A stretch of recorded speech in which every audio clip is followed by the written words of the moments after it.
देवपुरिया गांव में एक बूढ़ा किसान रहता था। उसका नाम था हीरामल। हीरामल के एक बेटा था। हीरामल ने मेहनत करके अपने बेटे को पढ़ाया लिखाया और फिर उसकी शहर की एक लड़की जिसका नाम पूजा था उसके साथ अपने बेटे पप्पू का विवाह कर देता है। और विवाह के कुछ दिन बाद पूजा अपने पति से कहती है, सुनो जी, मुझसे ये सारा काम नहीं होगा। कितना काम है तुम्हारे यहाँ? झाड़ू निकालो, बर्तन धो, खाना बनाओ और ऊपर से तुम्हारे पिता का भी काम। मुझसे नहीं होगा इतना सारा काम। पूजा बचपन से ही आलसी थी और उसे खाना पीना और मौज मस्ती करना ही पसंद था। ये सब बातें सुनने के बाद पप्पू कहता है, अरे पूजा, चिंता क्यों करती हो? मैं हूं ना, मैं तुम्हारी मदद करूंगा। हर एक काम में मैं तुम्हारी मदद करूंगा। तुम चिंता मत करो, हम दोनों मिलकर के सब कुछ काम कर लेंगे। इस तरह पप्पू अपनी बीवी का आधा काम खुद करने लगा। एक दिन पूजा का ससुर यानी हीरालाल अपनी बहू से कहता है, बेटा पूजा, सुनो बेटा, मैं तुमसे एक बात कहना चाहता हूँ। तुम साड़ी पहना करो, ये कपड़े ठीक नहीं हैं। हम गांव में रहते हैं और यहाँ सब बहुएं साड़ी ही पहनती हैं और तुम हमारे घर की इज्जत हो, तो तुम भी साड़ी पहना करो। सुनो ससुर जी, मुझे ये कपड़े पसंद हैं। मैं तो यही पहनूंगी। मुझे नहीं पहननी साड़ी वाड़ी। मैं जैसी रही हूँ वैसी ही रहूँगी। आपको अगर कोई इतराज हो तो वो आप जानो। मेरे सामने इस प्रकार की बातें मत किया करो। ऐसा कह करके पूजा गुस्से में चली जाती है। उधर पप्पू अपने गांव के दोस्तों के साथ में उनसे मिल करके उनसे बातें करने लग जाता है। और भाई पप्पू, क्या हाल है? अब तो दिखाई भी नहीं देते हो यार। अरे भाई, भाभी जी ने मना कर दिया है क्या? घर से बाहर मत निकलना। आजकल दिखाई नहीं देते हो, कहाँ रहते हो? क्या हाल है तुम्हारे? नहीं यार, ऐसी कोई बात नहीं है। बस थोड़ा काम रहता है और समय कब मिल जाता है और कब निकल जाता है पता ही नहीं चलता। और तुम सब सुनाओ। पप्पू कुछ देर अपने दोस्तों से बातें करता है, उसके बाद घर के लिए निकल पड़ता है।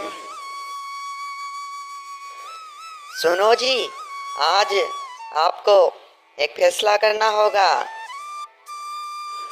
कैसा फैसला पूजा? क्या बात है?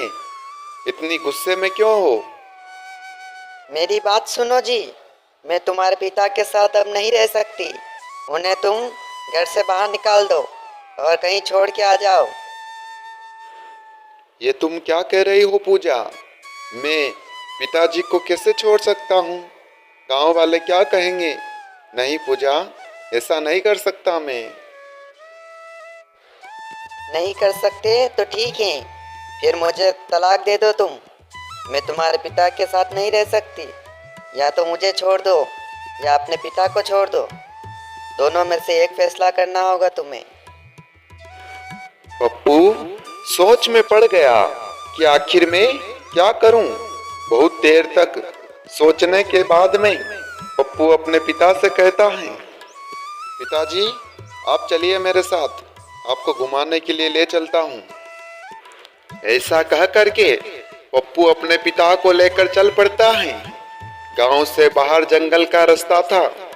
वहां से थोड़ा आगे जंगल के बीचों बीच में पप्पू ने अपने पिता से कहा, पिताजी, मेरी पत्नी ने कहा कि वो आपके साथ नहीं रह सकती। उसने कहा कि या तो मैं अपने पिता को छोड़ दूं या उसे छोड़ दूं। मैं मजबूर हूं पिताजी, मैं आपको यहाँ जंगल में छोड़ने आया हूँ। अच्छा बेटा, ठीक है, पर बेटा सुनो, मुझे थोड़ा सा और आगे छोड़ दो, क्योंकि मैंने भी मेरे पिता को यहीं छोड़ा था और मैंने निशान बना दिया था। मुझे यहाँ से थोड़ा आगे छोड़ दो और तुम भी वहाँ पर कोई निशान बना देना, क्योंकि जब तेरा बेटा होगा और वो तुझे छोड़ने आएगा तब तुझे भी याद रहेगा वो निशान। इसीलिए थोड़ा आगे छोड़ दो, क्योंकि जो हम करते हैं वही परमात्मा हमें वापस लौटाते हैं, उसी का फल हमें देते हैं। जैसी करनी हमारी होती है वैसी ही करनी का फल भगवान वापस देते हैं।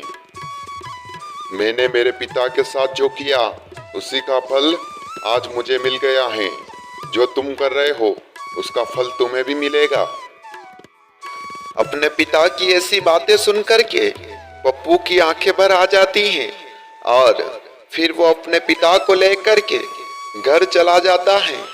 घर जा कर के अपनी पत्नी को तलाक दे देता है और फिर खुशी खुशी अपने पिता के साथ रहने लग जाता है और अपने पिता की सेवा करने लग जाता है। दोस्तों, ये छोटी सी कहानी हमें भी बहुत कुछ सिखाती है कि जीवन में हमेशा ही अपने माता पिता की सेवा करनी चाहिए। कुछ भी हो जाए अपने माता पिता को कभी छोड़ना नहीं चाहिए, क्योंकि जैसा कर्म हम करते हैं वैसा ही फल हमें भी मिलता है। इसीलिए अच्छे कर्म करते रहिए।